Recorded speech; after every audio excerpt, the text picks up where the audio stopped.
Good morning, everybody. I wasn't expecting us to go live right there, which I think was abundantly clear. So sorry. I said to Brandy, tell me when we're ready to go, and then I wanted to look at perennials and hey, what do you know? Here we go. Good morning, happy Saturday. I hope everybody's well. I hope everybody's enjoying the weather. We might get a little bit of rain, nothing wrong with that. It's springtime, a little bit of moisture in the garden won't hurt. We're going to talk about moisture with trees. Couple of little housekeeping rules that we have here. Real easy. We have a lot of ground to cover. We try and get as much as we can into these webinars. At the end, later today or over the weekend, wonderful Brandy is going to convert everything into a blog post and put it up. So you don't need to take notes. Everything you see will go up on our website.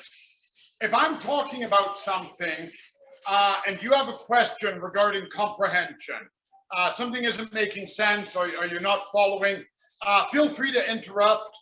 Brandy will throw things at me or yell at me. She does all the time anyway. Yeah. She's way nicer when we're on camera. Oh, there we go. See. That time it was only paper. Last time it was a golf ball. You actually got me good there. But if it's a general question, question about your tree, or you want something specific, if we can leave them to the end, just so that we can move through a little quicker, that would be great. And what we have to do sometimes is, if questions can be on topic, but if you have a question you really want answered, we'll always give you an email and it'll be me who responds to it. We had to do that last week during the long webinar because I wanted somebody to send me pictures, that kind of thing. So we got you covered. So with all of that being said, I have my notes to keep me on track because we can digress. Without notes, within 4 minutes, we'd be talking about whether or not kangaroos eat tomatoes. So we like to try and keep up. We like to at least pretend we have a plan. So, and my notes, by the way, I'll show you that. They're nothing more than I just print out the slideshow, just so I can stay somewhat on topic. Can I share one thing? Yes. So we are sharing a PowerPoint, everyone. So if for some reason, if you want to switch between the PowerPoint view and Colin's view, just tap on the individual window. Then you can just, view this webinar however you want. Yeah, but honestly, we all know that this is what we want to be looking at. No, I'm just kidding. I'd way rather look at it. There's like literally no comparison. There you go. So what is a tree? Like a lot of plants, if you ask somebody what is a tree, they can absolutely point one out. They probably know some names. Probably shout out birch or spruce, apple tree. But when it gets down to it, what they actually are and what they require and what they need from us, it starts to get a little more complex because really, take a drive to the mountains, take a drive down to Fish Creek Park. Trees will grow just fine without us.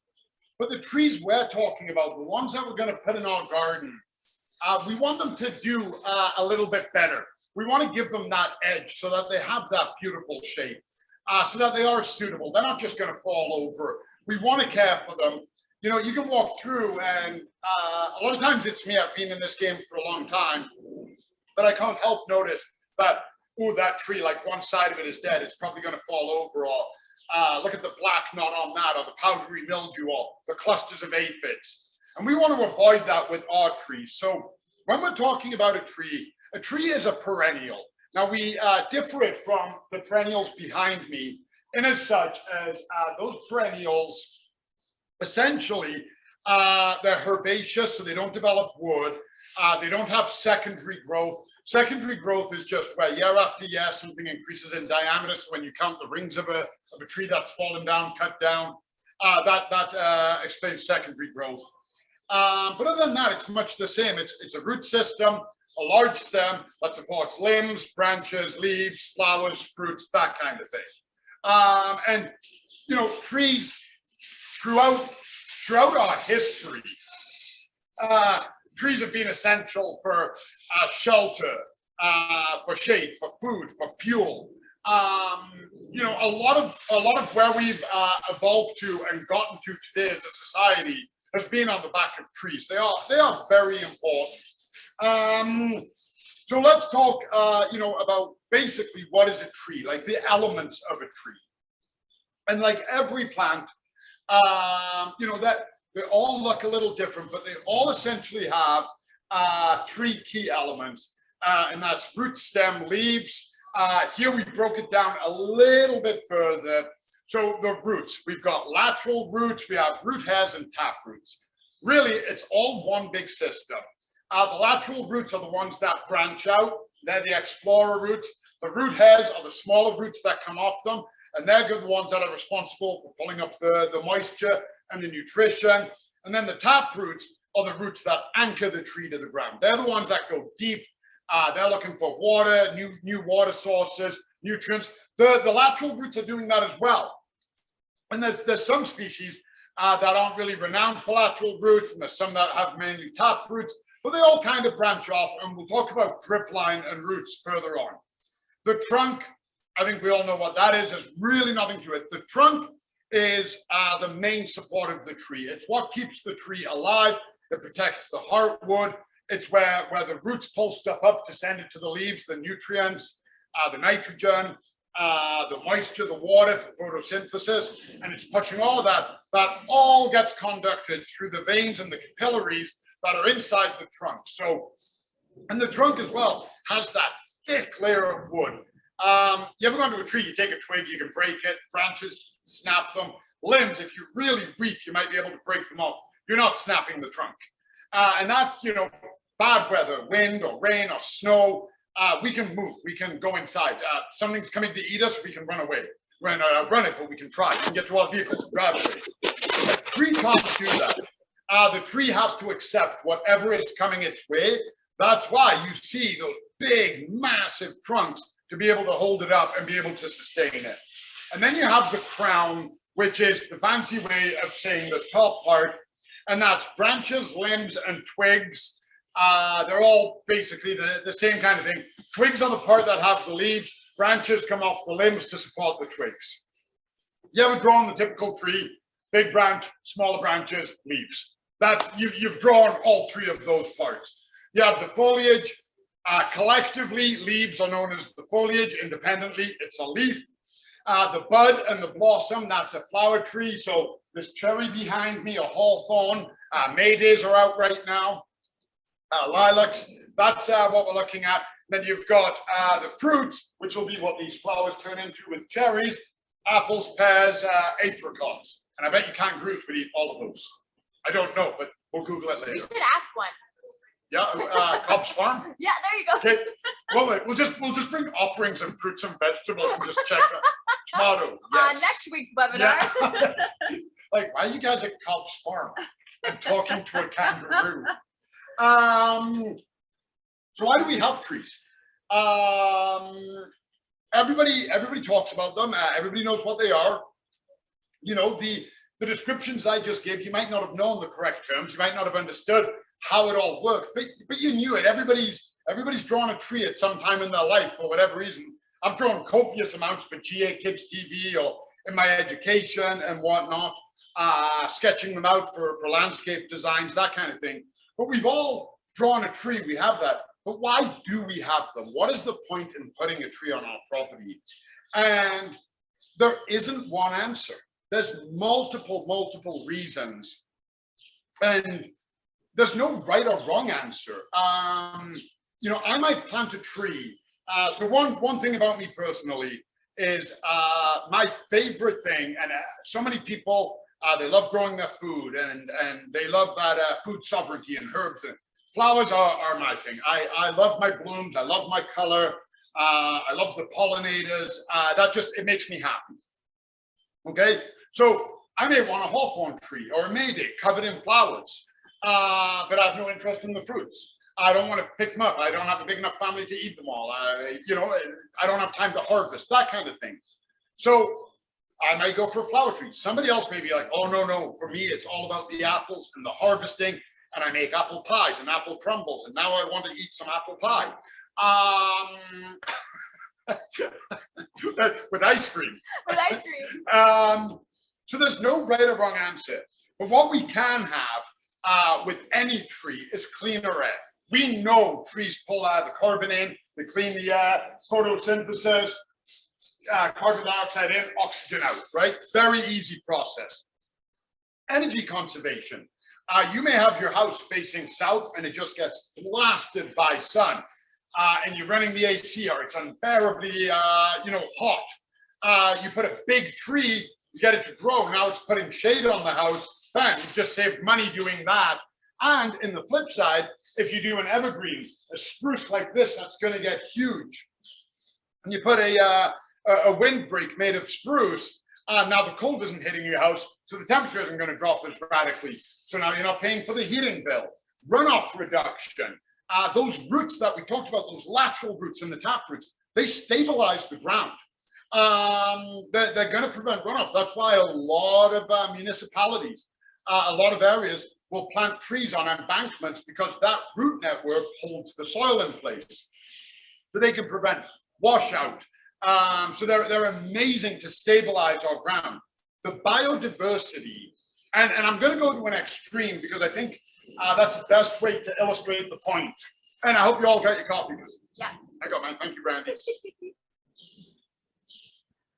But the giant redwood, Northern California area, the giant redwood can hold just under 1 million species of life through its entire lifespan. Oh. That includes fungus, bacteria, bugs, all the way up to grizzly bears. And then it falls over and everything comes and they feed off it and they eat it. And then it goes all the way down to slugs, to mushrooms, until it's completely composted and new ones are growing up. So the amount of biodiversity trees can hold, they can bring birdsong into your yard. They can act as a sound barrier. So, you want to sit outside, but you live next to a busy road or a park and you can always hear people and you want some peace and quiet. I dig that, no judgment here. You put trees up, next thing you know, you've got birds nesting in there and they're singing and you've already screened the sound. The cooler temperatures, we've already touched on that with the shade. Improved mental health. Very rarely when people go outside and they're looking at a tree, so they sit in the shade of a tree, or in the autumn when we see the trees changing color, or we go and visit the larch, everybody seems to get a lift from that. And I want to make this abundantly clear. I don't believe that going out into the wild or hanging around a tree is a cure for mental health, but I believe it is in the toolbox to help with mental health. I want to make that abundantly clear. We're very supportive of mental health, and I don't want anybody to get the wrong idea, but they can certainly help. Colors and life and vibrance and the shade, plucking an apple and eating it, all of that is going to do good. And higher property values. You have mature trees or some beautiful trees or fruit trees. It adds a value. It shows a long-term investment. Trees aren't one and done. And we'll talk about this in a couple more slides there. Nobody buys a tree to dig it out the next year. People are buying this tree because they want it to be generational. People buy it, it's like that old proverb. The best time to plant a tree was 20 years ago. The second best time is now. And that is absolutely true. It's a long-term investment.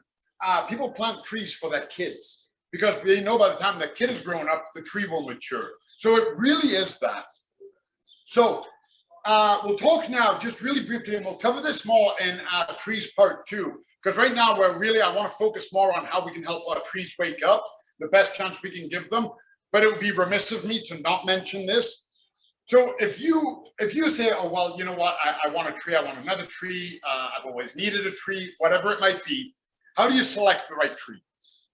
What aspects do you need to look at?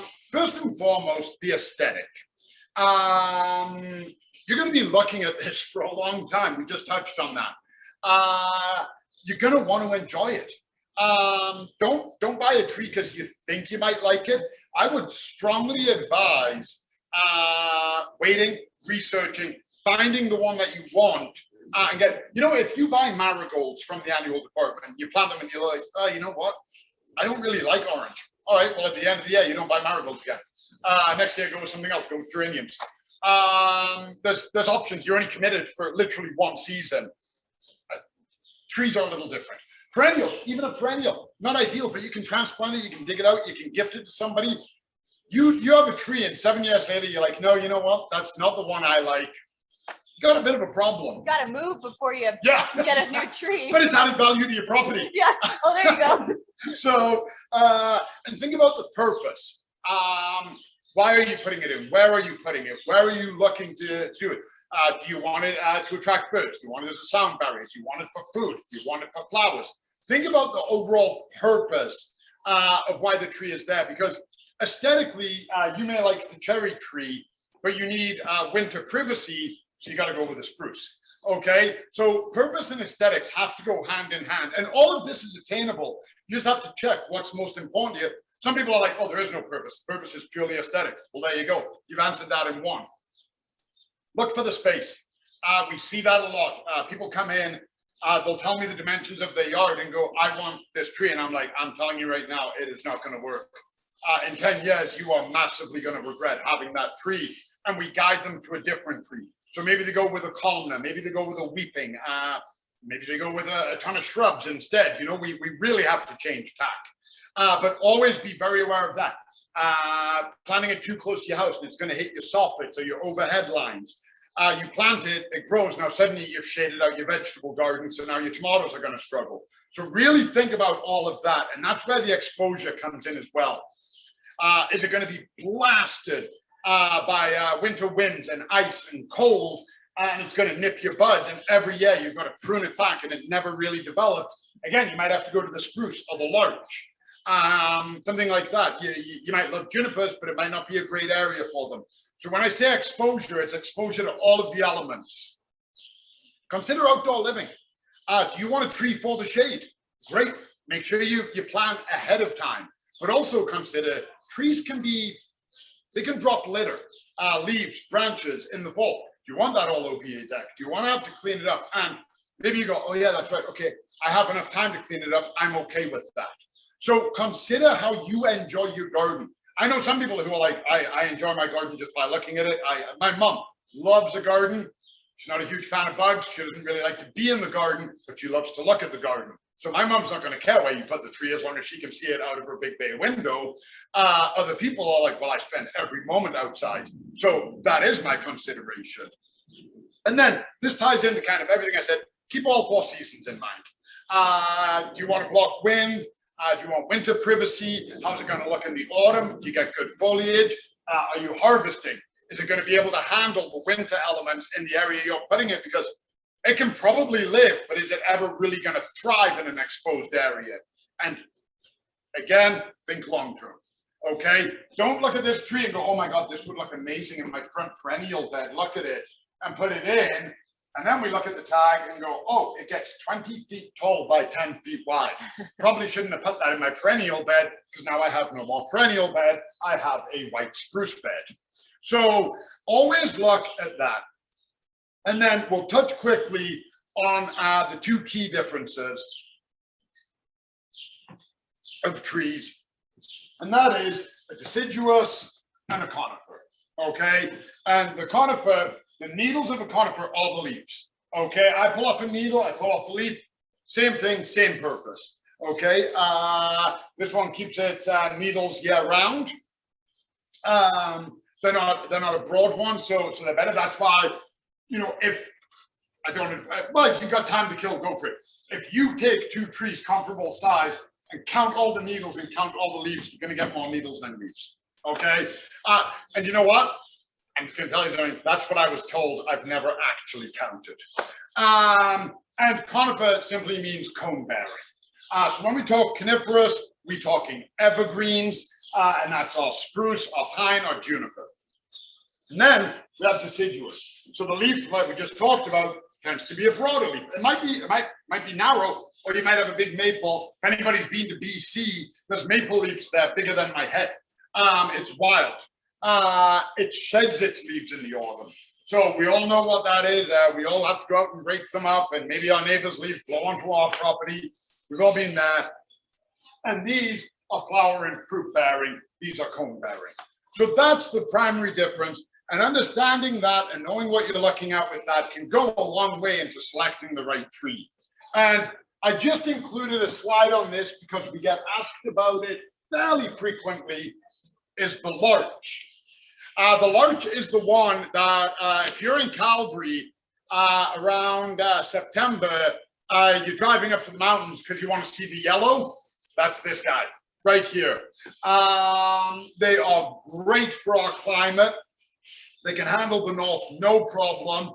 But the coolest thing is that they're a deciduous conifer. So they take elements from that and elements from that. So they drop their needles. And spruce, I give it a squeeze. It's quite pointy. This, I feel like I want to make a bed out of it. I'm not kidding. If you've never touched a larch, we have them in the tree lot. Come in and touch them. It is wild how soft they are. It really is. And I think everybody in Alberta knows the larch. They might not know what they look like up close. They might not know that they're a deciduous conifer. But we all know the yellow, it's larch season. Most people have heard those terms. So I just wanted to give the larch a shout out. It's an incredible tree and it's very, very suited for our climate. Okay, so we've selected the tree we want. We want this tree. Actually, no, we want the spruce because it's smaller, so it's easier for me to lift. So we want some winter protection. We want somewhere for the birds, but we don't want to look at bad branches all winter. We still want some greenery. So we decided, hey, I want a spruce. I've got a big area. It'll fill it nicely, and it'll give me some privacy over the years. So we've made all of our considerations.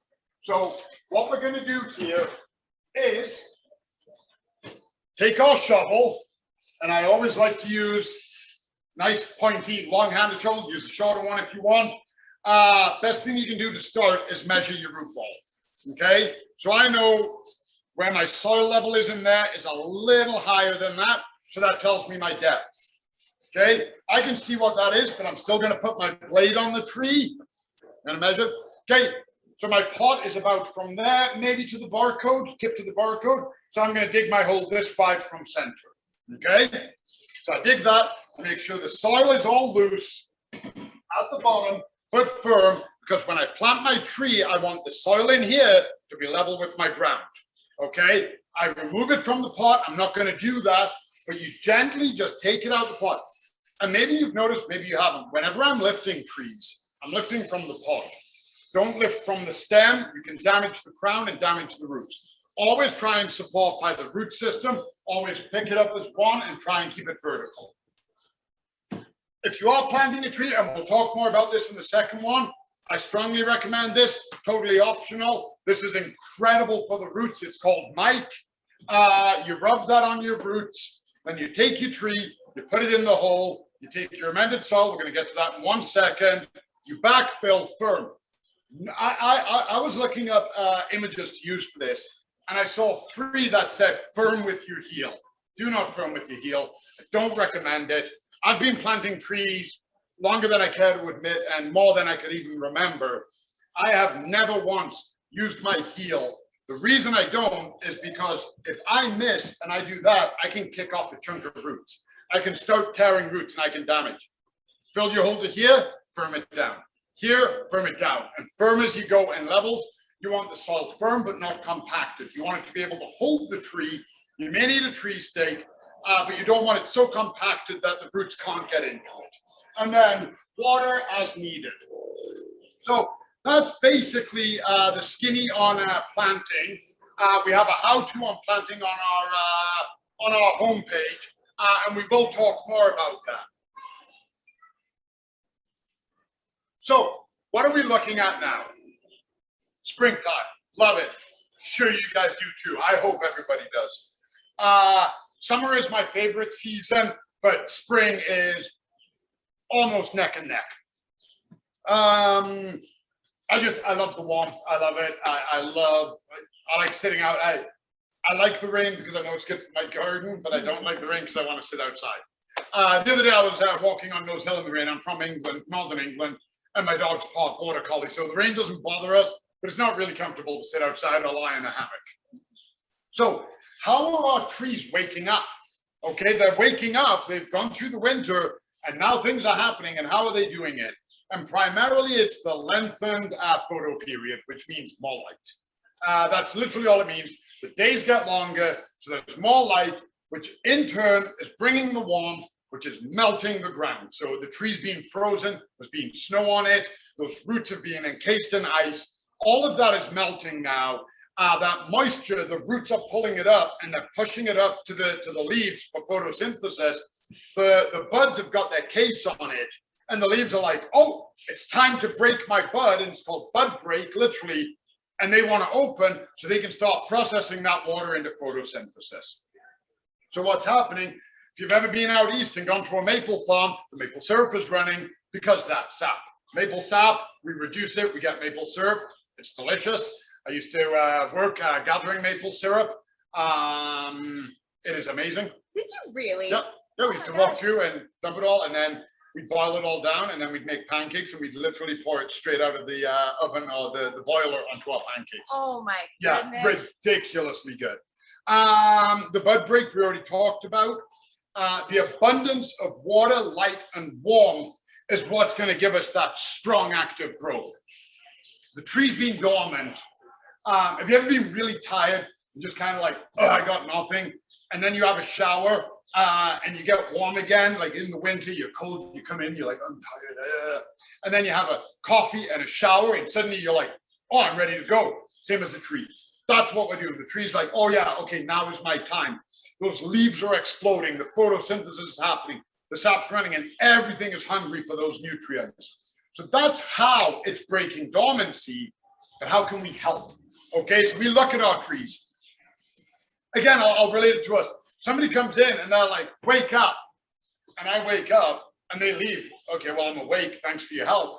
If somebody comes in and they gently play like, you know, some classical music and give me a coffee and put some toast and slowly back out the room, I'm like, oh my God, I love waking up like this. So that's what we're trying to do. The tree is waking up no matter what. We're trying to help it. So we're going to look for any winter damage. You know, snow has broken a branch, tips have died off, something like that. We're going to look at controls. Maybe last year our tree was covered in powdery mildew. We want to get ahead of that this year. We're going to make sure that the base is nice and clean. There's no weeds growing around it. We're going to amend the soil. We talked about that with planting. We're going to fertilize. The fertilizer's kicking around here, and water if needed. Okay, so I did just say there's an abundance of moisture. It's meant to rain. These are all good things. But on some springs, it can get real dry through May. So we want to make sure that the tree has all of the elements it needs. So inspect and prune. All that means, you're not getting into like the nitty gritty and getting into everything. You're looking for large damage. And perfect example, this tree has a broken branch. Still alive, but that's broken.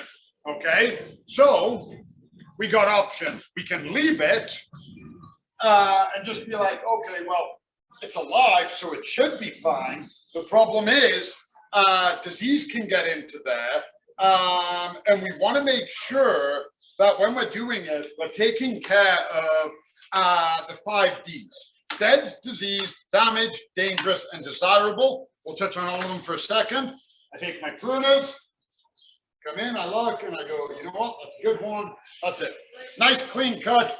The wood inside that is green. I know it's healthy. That, straight into the compost. Okay, that easy. Okay, so anything that's damaged or very clearly dead, we want to take off. There's more on that. There's a dead one. So this one, not broken at all. We can see it standing up, but it's dead. There's no life on it. So I'm going to put my pruners on there, go to my collar, snip it off. Done. Okay, so I'm looking for that.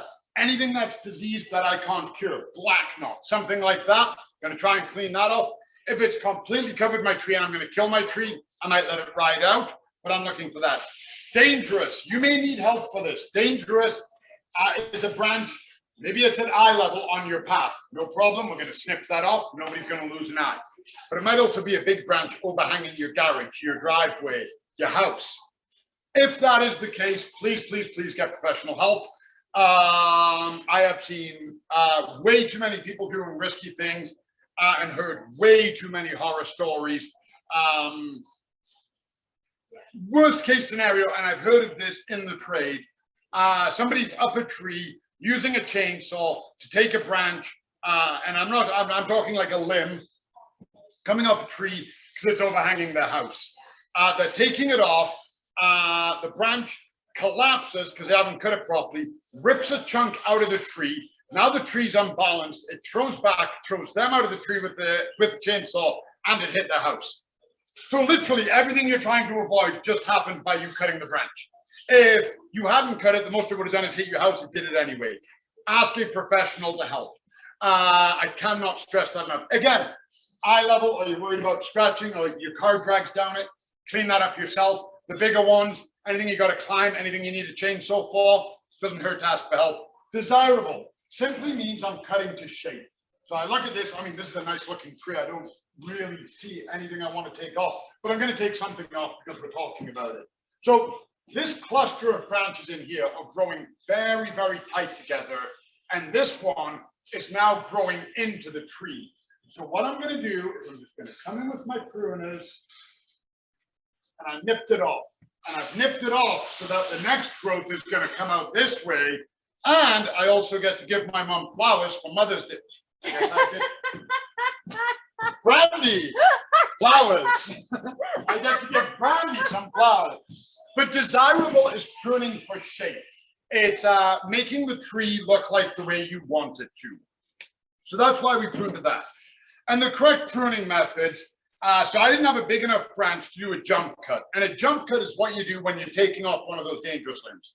You cut about a third, halfway. Again, it's very hard to take accurate measurements, but you don't want to go any more than halfway. About a third underneath, and then cut through. And what that does is it displaces the weight, so it's not going to rip everything out. Then, when you cut off the stem, like all of these that I cut, so when I'm cutting this here, if that's still connected to my tree, I'm coming down to the bud, and I'm snipping like that. So I've got a nice clean cut in the collar, okay? And when we cut to the collar, some people might have seen this, pruning paint. This is okay to use if you do an incorrect cut and you can't help it. You can't get in to do a proper cut. Use this, you spray paint the edge. It's not wonderful. It's the difference between if you cut yourself, you leave a bandage on, okay, bandage is okay, it'll help you heal. But if you can get the air to that and let it heal and dry, it's going to heal a lot better. Same principle. This is like putting a bandage on. Not always ideal, but it's also better than letting it get infected if you have a big open wound. And then the other one is the correct way to cut to a bud. So I'll cut this branch off again. So you can see there, I've got my bud. It's growing on my branch like that. I take my pruners. You know what? I'm going to come the other way for this. I get in there. I line up my blade, I snip, perfect clean cut. And I'm going to come around to the camera because I just want to show you this. This was the one that was broken. So you can see the inside wood, I hope you can see it, is brown. That was the dead part that we cut off. I flip it, that tiny piece, that's green, that was the live one. And that's why we cut off the dead and the disease. So that's the correct pruning techniques.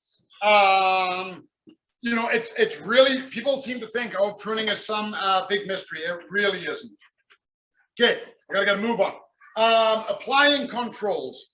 Again, if you know you have a problem, put your controls on. If you believe you're going to get a problem, like, you know what, I didn't have powdery mildew, but it was all over my neighbor's trees, or it was all in the park. The park obviously don't clean up the leaves. Some of those fungal spores probably blew onto my trees. It is better to be preventative than curative, okay? And all that means is taking your spray. I'll grab this one. So this is a ready-to-use garden fungicide. It's a broad spectrum fungicide. And if you're unsure, you read the back and it'll tell you everything you need to know on the back of the label. And you can apply that as the leaves are opening up. So you're preventing any fungus from forming. Get your tree healthy and it should be fine. Use it early. Again, preventative, not curative. If your tree is riddled with it, it's not really going to cure it. It's just going to stop it getting worse. Follow the instructions. Please, please, please. Again, any bottle of control, is going to have instructions. The lime sulfur, we peel back this label, there's all the instructions. Okay, read them before you buy it. I always recommend, if you're talking to somebody here and you're talking to me, yeah, go ahead and trust us. If you're talking to somebody who's never done anything with trees in their life and they're telling you what they use, it might not be the right thing. Okay, a little bit of research, talking to somebody, doesn't hurt. We're here to help. That's literally what we're going to do. If you're using a fruit tree, make sure the control is suitable, and there should be a harvest time on it. So it should say, do not use 10 days from harvest. This is just in case there's any residual chemicals. You just want to be careful of that. Do not apply to flowers. It can prevent it being pollinated. The pollinators want nothing to do with it. It can hurt the pollinators. But also, you know, I'm giving you all of these rules. It's important to use them because these problems aren't going to go. I have never in all of my years seen powdery mildew on a plant and go, well, if I ignore it for long enough, it'll go away. It will eventually when the plant dies, but then it's probably on another plant. So if you have it, absolutely use it. Weeds. All a weed is an unwanted plant. A tree can be a weed. And I know people are like, oh, that's not where my brain goes. No, we normally go to dandelions or creeping bellflower. But if you have a tree that you don't want, it is a weed tree. Weeds can also mean grass. You plant your tree, it looks amazing. 3-4 years later, your grass is spread in. When you've been sowing, some seed got into the bottom. You don't want that there. That's no good. So I see people every year, and you see them and they're trying to trim around the tree, and then you hear, bah! And you're like, oh, yep, you got it.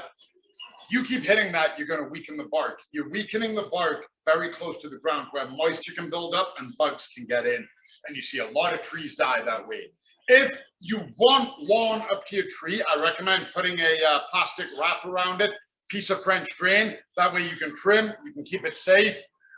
Personally, I like my tree open with a mulch or a rock at the base, or in a bed, something like that, but to each their own. Weeds take moisture. They take nutrition. So you water and you think you've done it, but meanwhile, the grass and the weeds have taken most of it. Your tree's only gotten 50% of what you've fed it.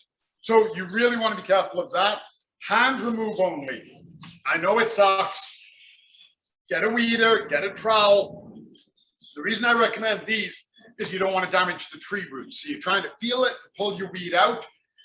Chemical sprays at the base of a tree, especially if you have a sucker growth, or you've got foliage, you know, I'll grab a spruce again, all the way to the bottom, and you've got weeds coming up this tall. You spray it, well, now you're spraying all of this, and you can kill your tree. Roundup will absolutely kill your tree. So be very, very careful with that. And if you've got the area weeded around it, put down a landscape fabric, or my personal favorite, a mulch. Okay, mulch is great. It helps retain moisture. It's good for temperature, prevents weeds. As it breaks down, because this is just a natural mulch, as it breaks down, it's composting and feeding the tree. And every year you just replenish it. You just put a little bit more down. When you're mulching, and again, we'll talk more about this in number 2, don't go deep. You don't want to bury the tree that deep in mulch. You can cause fungus and rot at the base. If you think about it, if your tree's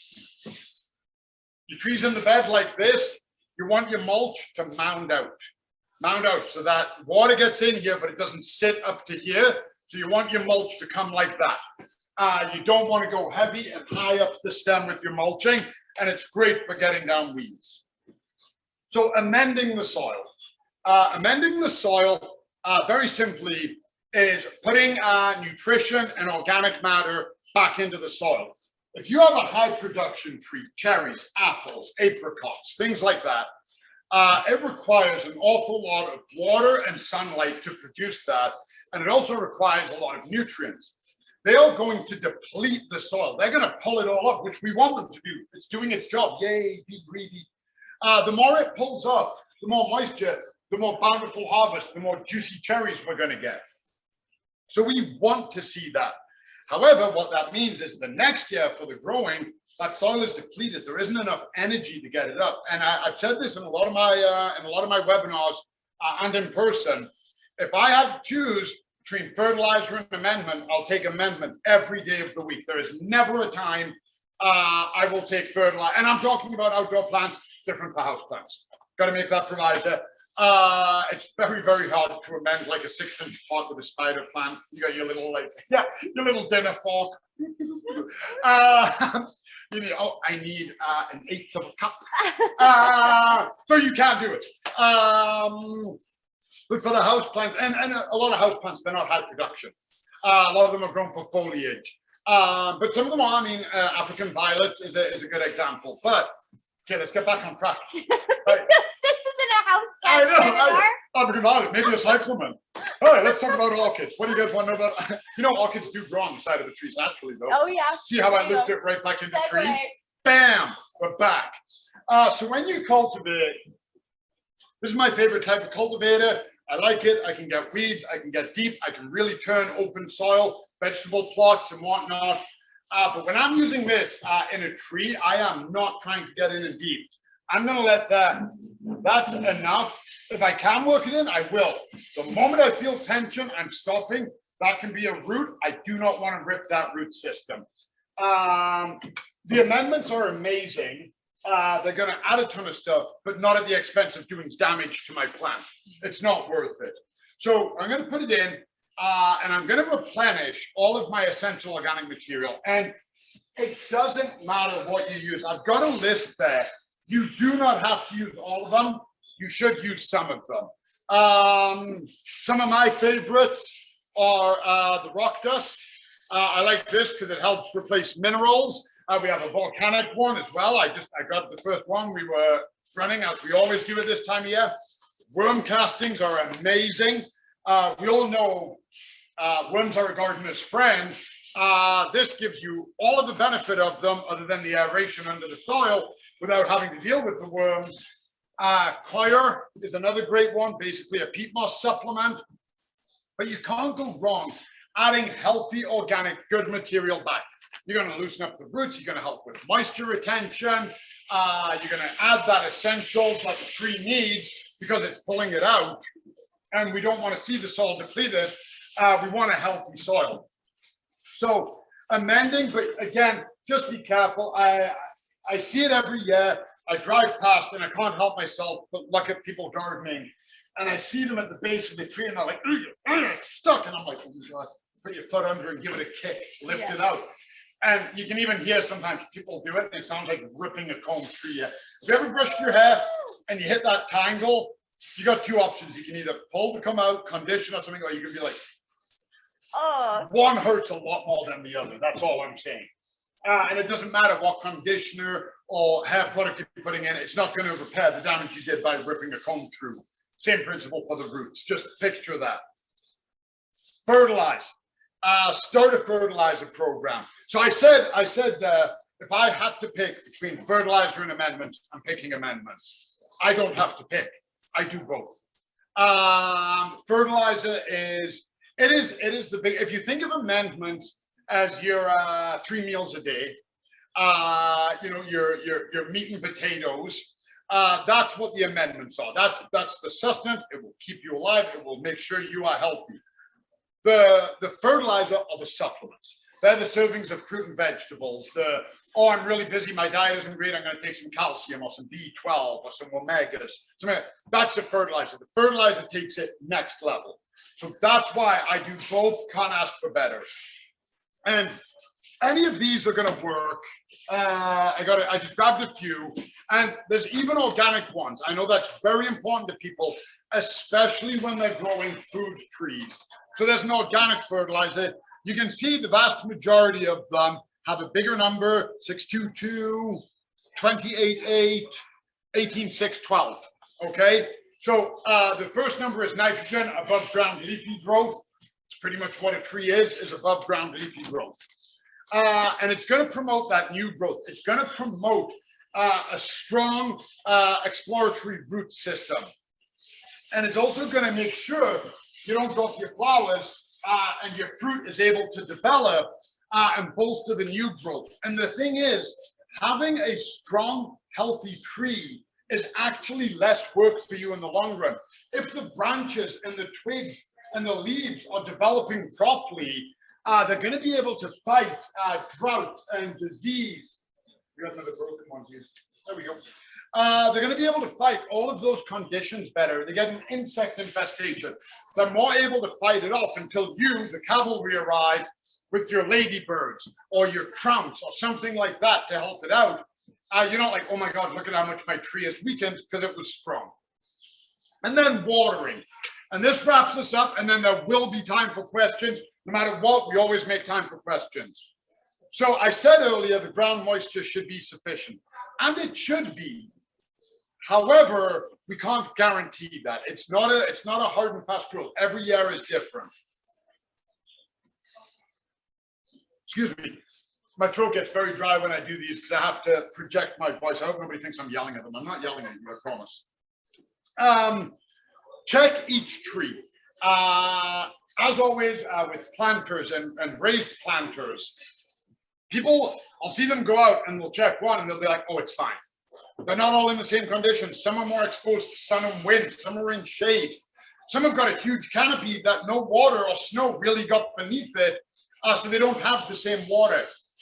To go around while you're gardening, check it with your finger, put your hand on it, make sure it's moist. It doesn't take that much time. You're already out there. A few minutes, and those few minutes can ensure that your tree is getting what it needs. Remember what we said, for bud break to happen, for fruit development, it needs the moisture. If that isn't there naturally, we have to provide that. So when you water a tree, I see, and you can absolutely use a gun. I do it, I've done it. But I see people go out there and they're like, oh, it's a tree, it's big, it's healthy, and they go. And they go on to the next one. You blast water at the base of the tree, which it doesn't like. That's the canopy essentially keeps water off that. So it doesn't want the water and a hard jet hitting it. You've blasted one area and flooded it. A lot of times that water percolates through or evaporates. If you think about it, again, I'll go back to what I said at the beginning. We walk through the forest. Those trees don't need us. We have done nothing. We haven't fertilized, we haven't watered, we haven't amended. And they're doing great.